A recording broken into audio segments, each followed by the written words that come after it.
I was about to go to sleep because my body is so sore. But guess what? I worked out today still, went around the track a few times, and even explored the woods. So proud of myself. But as I was falling asleep, another thought popped in my head, right?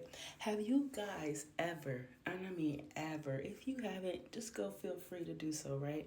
But have you ever compared the story of Jesus and Inanna?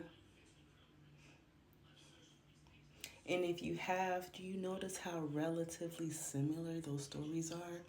Although Inanna's story was written and told first before Jesus came to be or even was even thought about.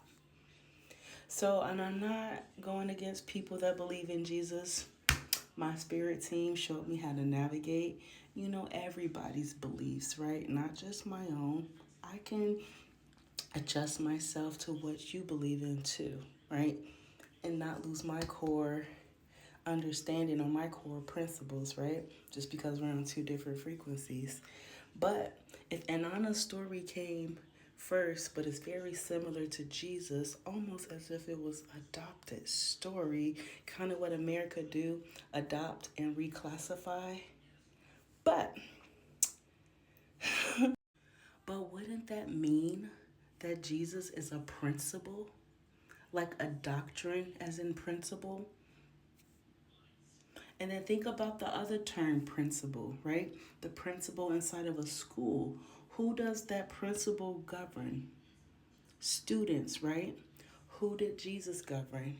The disciples.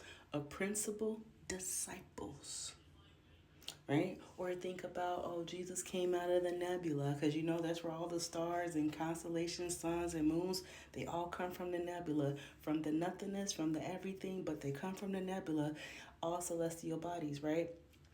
So Jesus's body, so if you look at Jesus as the sun orbits around 13 constellations, even though they only want to mention 12.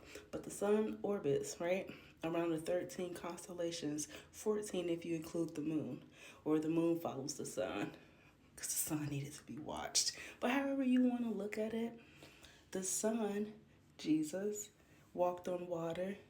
Look at the ocean or a lake at sunset. That's the sun walking on water. And I can go so much deeper.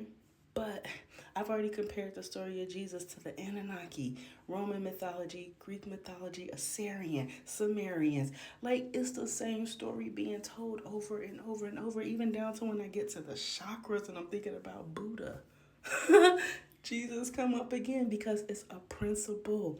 This is the christening, the Christ, your Christ oil that's coming from your pineal gland that goes down to the base of your spine, hit your kundalini, wake up your serpent energy, right? It's not really so much sleeping, it's just stagnant.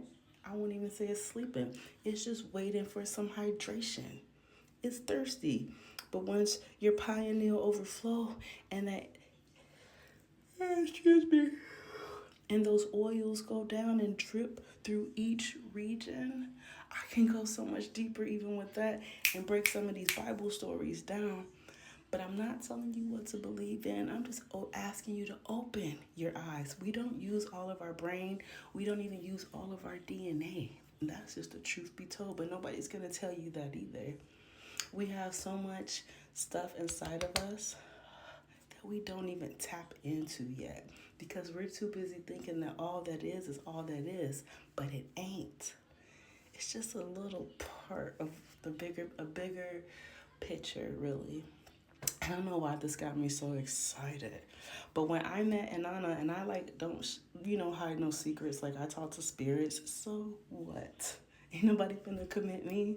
but no. But like I was saying before my video cut off. But when I met Inanna, this was like the spirit of her. This was last year, October. I want to say end of September, October, because I took a trip to Ohio and I went to go visit a friend. But I met her there because, like, when I was in the woods out there, there was no life. Like I couldn't hear a bird. I ain't see no squirrels. And then it was just like low key depressing because I was just at home where I'm used to constantly hearing life, flies, just life. And then I get here, there's nothing. It's just dead silence. And I'm like, oh, no, no, no. So I went out grounding every single day, you know, honor my ancestors. I picked up any trash in the woods. I sat and talked to the trees. I just sat and I boom, boom, boom. The next thing I know, birds started appearing, squirrels, life started happening. And then that's when I met Inanna. But when I met her, I'm trying to think of what you call this. I probably have to look up the term, but the people wear they usually have like either on all black or all white, and then they got like I think it's called fencing, where they got the little sword cover their face, and it is like on guard, on guard. But when I met her, she was doing that, and it was like kind of like a training that I just like. I don't really know how to explain that. But when I met her, that's what she told me her name was, and la la la la la la la. And of course, I went to go look up and do my research and stuff from there just to see like, okay, can I trust this and da da da da da da da da. But if you've never looked it up before, just give yourself a chance. And if you don't like what you read, so what? At least you took the chance to try to know. But like I said, the universe, experience is the best teacher. Holy Spirit, for whichever you believe, is the best teacher that we have. And we learn in different ways, right? Sometimes we learn through triggers. We learn just in different ways, right? Just give yourself a chance to learn.